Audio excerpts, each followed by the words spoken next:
जब माजिद ने अपना मेकअप स्टार्ट किया, गेटअप स्टार्ट किया और जब 4 घंटे के बाद वो पीछे हटा, तो हमें सबसे अच्छा सरप्राइज़ हमें ये मिला कि जब ये अंदर कमरे में गए तो इनको कमरे से निकाल दिया गया। इकरा ने कहा आप यहाँ से निकल जाएँ प्लीज़, मुझे नहीं देखना है आपको। तो हमें लगा कि यार अगर ये कन्विंस हो गई हैं कि ये यासिर हुसैन नहीं आया मेरे कमरे में, तो ऑडियंस को तो बड़ी आसानी से हम कर लेंगे। कुछ लोगों को एतराज़ था कि इस टॉपिक पर क्यों फिल्म बनाई जा रही है, उस पर being a part of this movie और टाइटुलर कैरेक्टर आप कर रहे हैं, आपका क्या रिस्पॉन्स था? आई थिंक हर टॉपिक पे मूवी बननी चाहिए और बनती रही हैं। अमेरिकन साइको जब उन्होंने बनाई थी तो लोगों ने ये थोड़ी कहा था कि साइको किलर पे मूवी नहीं बननी चाहिए। तो ये तो एक ऐसी बात है जो पाकिस्तान में लोग करते हैं। हालांकि यही सारे लोग स्क्विड गेम भी देखते हैं जिसका कोई मैसेज नहीं है, और इस तरह के बहुत सारे यू एक सीरीज़ आई हुई है जो पाकिस्तान में ट्रेंडिंग पे थी।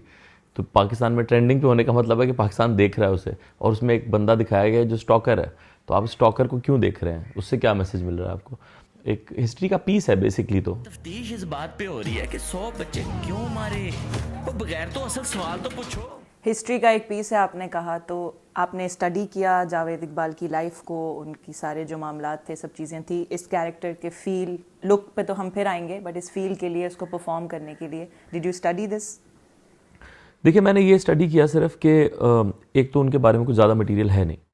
तो जावेद इकबाल के बारे में ये था कि एक छोटी सी कोई वीडियो थी, उसमें जावेद इकबाल का जो एटीट्यूड नज़र आ रहा है वो ये है कि क्योंकि उसने खुद सरेंडर किया था, तो उसमें वो एक चीज़ थी कि यार मतलब मैं खुद आया हूँ, आपका कोई कमाल नहीं है इसमें। तो वो जो एरोगेंस या वो जो प्राइड वो ले रहा था ना, उससे मुझे अंदाज़ा हो गया था। फिर डायरेक्टर ने जिस तरह से मुझे समझाया कि वो बंदा इन सब चीज़ों से ऊपर है, इस पुलिस थाने से ऊपर है। मुझे अक्सर वो लोग कमेंट करते हैं कि वो जो आपका पुलिस मोबाइल से उतरने का शॉट है जिसमें आप देख रहे हैं, वो बहुत हमें ना वो गूज बम्स देता है।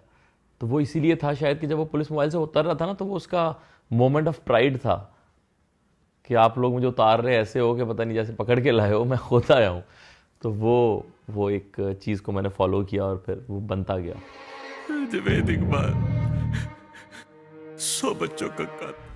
जो उस कैरेक्टर के बारे में मामलात और सारी चीज़ें, तो ऑब्वियसली बिल्कुल भी अच्छा नहीं था, हम किसी सेंस में भी ये नहीं कह सकते। उसके बावजूद भी ये प्राइड, और ऑब्वियसली आप उस कैरेक्टर में ढल गए होंगे, जो उनका सारा वो था, वो प्रोसेस, उससे निकलना कैसा था वो प्रोसेस? क्योंकि I am sure this is not a character you can relate to. बिल्कुल भी नहीं, वो इतना अजीब कैरेक्टर थे। एक दिन हम एक सीन कर रहे थे, तो उसमें एक रबिया कुलसूम बड़ी अच्छी एक्ट्रेस हैं, वो अपना सीन कर रही थी। वो एक माँ बनी है उस बच्चे की जिनका बच्चा खो गया, और वो पूछना चाह रही हैं जावेद इकबाल से कि कहीं तुम्हारे हत्थे तो नहीं चढ़ा वो बच्चा। तो वो एक बड़ा इंटेंस सीन था। तो वो जब रबिया ने परफॉर्म किया, तो मैं एज एन एक्टर इतना वनरेबल हुआ था, मुझे समझ नहीं आ रही थी कि मैं क्या।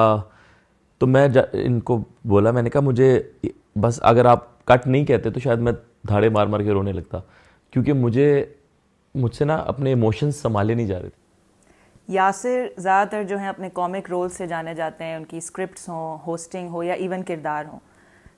यासिर को चूज़ करना कैसे आपने सोचा कि ये कैरेक्टर यासिर को करना चाहिए? अच्छा, मुझे सोचने की ज़रूरत नहीं है। मैं पाकिस्तान के चंद उन गिने चुने लोगों में से हूँ जिन्होंने यासिर को स्टेज के ऊपर परफॉर्म करते हुए देखा है, थिएटर के ऊपर। तो यासिर आपने कराची से लाहौर में देखा है, लाहौर से आगे में देखा है, या आप उसको इंस्टाग्राम पे देखते हैं, या आप उसको डिफरेंट शोज़ में देखते हैं। और वो यासिर जो एक प्रॉपर एक मेथड एक्टर है, जो आप थिएटर के ऊपर, मैं उसको देख चुका हूँ। तो मुझे पहले से पता था कि ये कैरेक्टर, मतलब ऐसा बिल्कुल नहीं है कि यासिर की शक्ल मिलती है जावेद इकबाल से, ऐसा बिल्कुल भी नहीं है। मुझे लगता था कि ये कैरेक्टर जितना कॉम्प्लेक्स है और जितनी इसके अंदर लेयर्स हैं, और ये कोई ऐसा ही एक्टर इसको कर पाएगा जो साल के 30 दिन में, महीने के 30 दिन में से जो है वो 28 दिन शूट पे नहीं रहता है।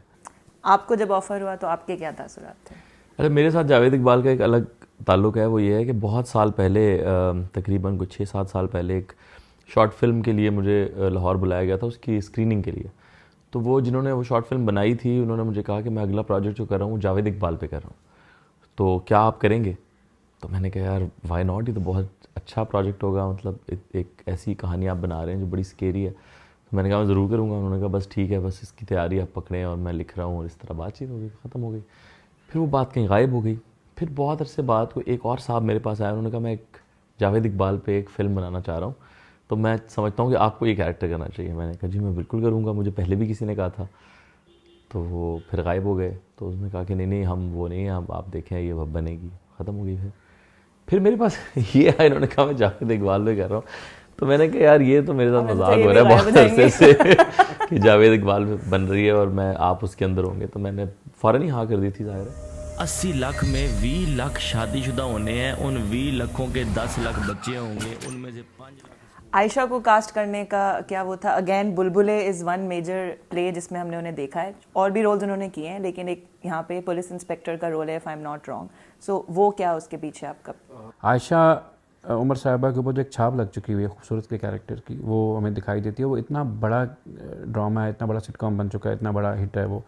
और मुझे लगा कि हम जो एलिमेंट ऑफ सरप्राइज़ देना चाहते हैं ऑडियंस को, चौंकाना चाहते हैं, तो ये सबसे बेहतरीन चॉइस होंगी कि एक बंदी जो सिर्फ आपको आपके चेहरे पे कुछ 10 साल से मुस्कुराहटें बखेरती हुई आ रही है, और वो जब आके रोएगी और वो 100 बच्चों की माँओं के लिए रोएगी, और वो जब उसको नफरत से देखेगी, इंटरोगेट करेगी, तो ऑडियंस रिलेट करेगी। आयशा के साथ पहले भी काम किया हुआ है।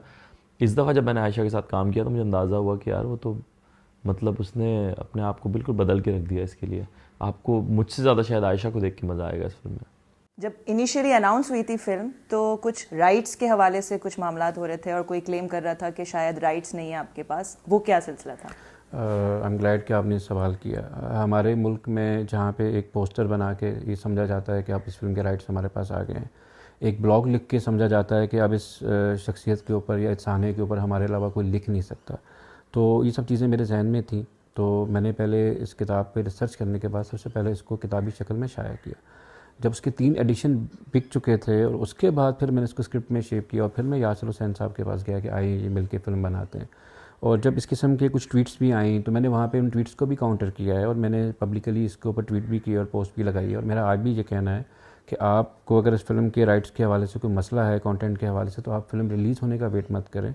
आपके पास वो किताब पड़ी हुई है जिस पे फिल्म बेस है, आप उस किताब को पढ़ें, उसमें एक जुमला भी आपको लग रहा है कि आपका हमने उठा के लगा लिया है, तो प्लीज़ आप हम पे केस कीजिए।